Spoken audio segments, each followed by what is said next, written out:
Sering saya katakan, ketika Allah menarik si ruh manusia untuk ke makom musyahadah atau makom makrifat, kebanyakan itu diletakkan dulu di makrifatul fana atau musyahadatul fana.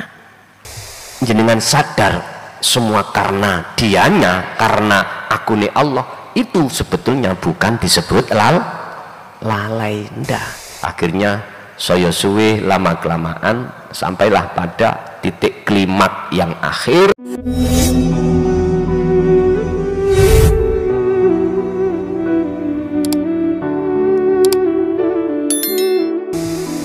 Assalamualaikum warahmatullahi wabarakatuh.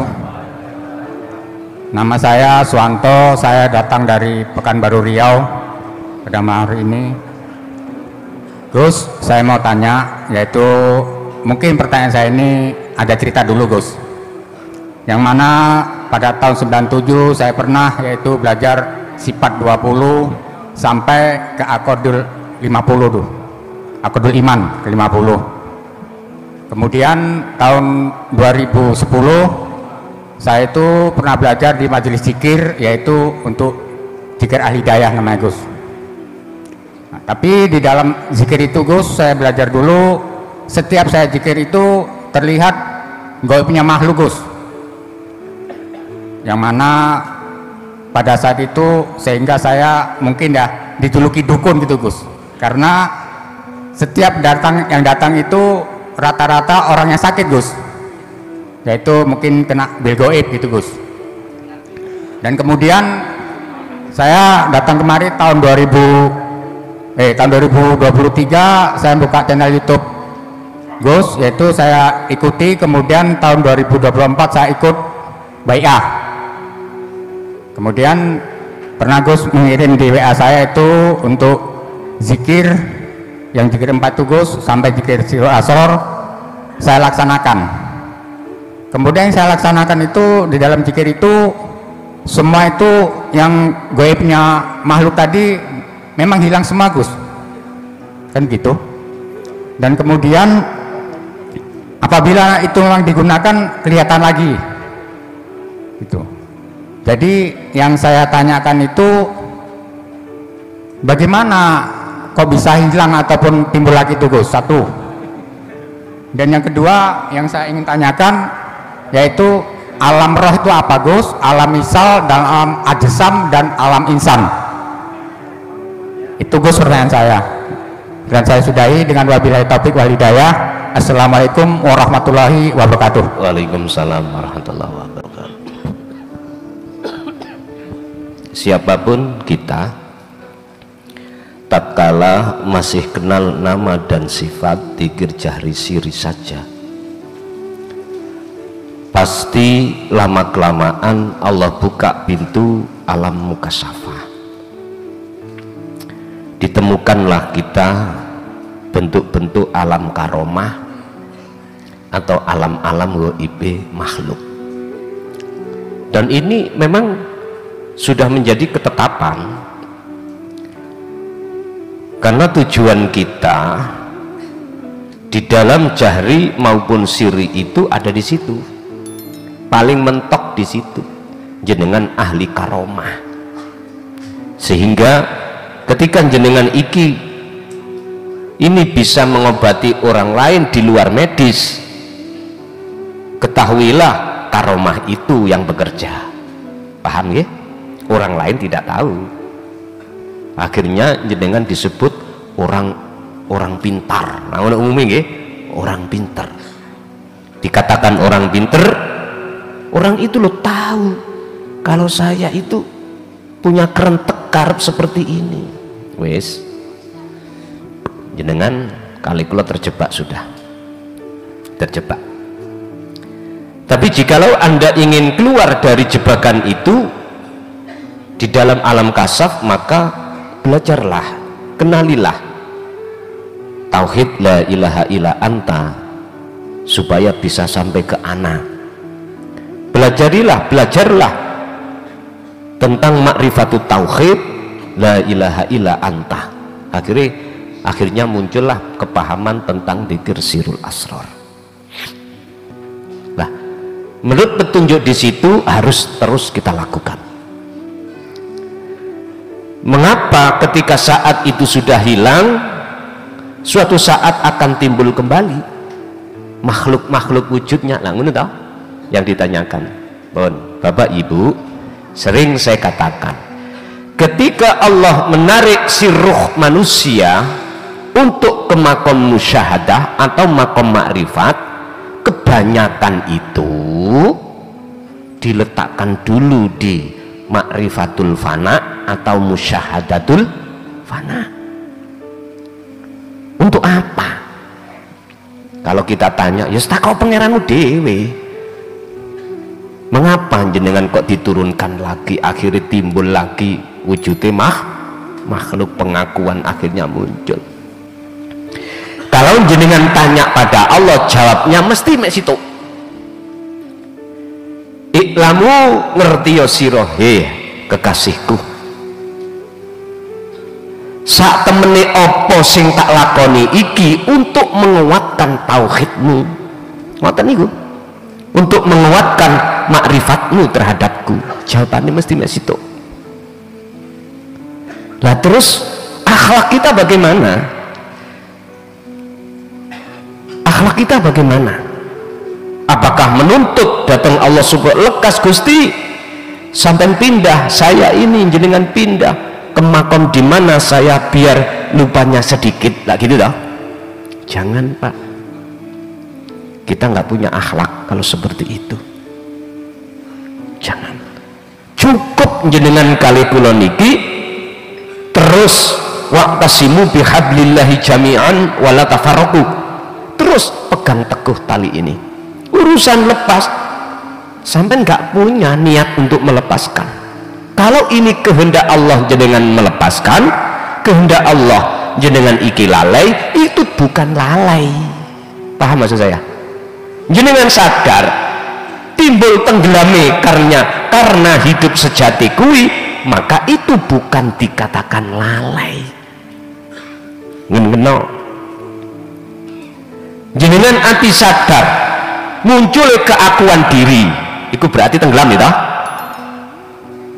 Jenengan sadar semua karena dianya, karena akune Allah, itu sebetulnya bukan disebut lalai, ndak. Wes akhirnya saya suwe lama kelamaan sampailah pada titik klimak yang akhir, takok udah. Kalau seperti ini, segala aktivitas yang terjadi pada diri jenengan bisa dikatakan tidak pernah khianat, sak jarum pun nggak pernah. Ingat, idza waqa'at takalani, idza wuqi'at takalani den tumibaake alaika ing atase sira fil maksiati ing dalam perkara maksiat. Apa? Lalai. Mongko sak temeni iku bukan termasuk maksiat. Itu tadi sampai sadar jatuhe sing jatuhno ya aku Allah. Ngoten lho niku maksudnya disebut tidak maksiat itu di situ. Maksiate ati iku lalai. Nek maksiate jasad wis aku gak bahas, sampean wis ngerti dhewe. Maksiate ati iku adalah lalai disebabkan hubbud dunya. Sehingga Kanjeng Nabi dawuh hubbud dunya khati'atun kabiratun. Cintane ati nanggone sak liyane Allah itu adalah dosa yang amat besar. Sebab dengan begitu menjadikan hati lalai pada Allah mekaten. Yang kedua, apakah yang dimaksud alam ruh, alam aksam, ajsam, alam fana atau alam insan dan lain sebagainya? Ini Pak, sebetulnya itu ngalam niku cukup tak ringkes dadi loro. Alam ajsam itu adalah alam jasmani, iki kasunyatan. Di dalam alam ini manggone ada dua, mukhandoroh dan mukasafah. Cuman ajsam yang gaib itu diduduki makhluk-makhluk, mohon maaf, yang tidak digembulno, apa dikumpulkan? Dikumpulkan pada manusia, berarti disebut alam gaib. Nah, alam sing nomor loro disebut alamul arwah, alam-alam yang dimana ditempati oleh para roh. Berarti tadi jasmani, loro roha. Nah, alam rohani ini Bapak Ibu, mohon maaf, kalau saya memberi satu kesimpulan, itu alami Allah. Tapi jangan dianggap rohani itu makhluk, baru Anda nanti sah dikatakan alamul arwah itu alami Gusti Allah.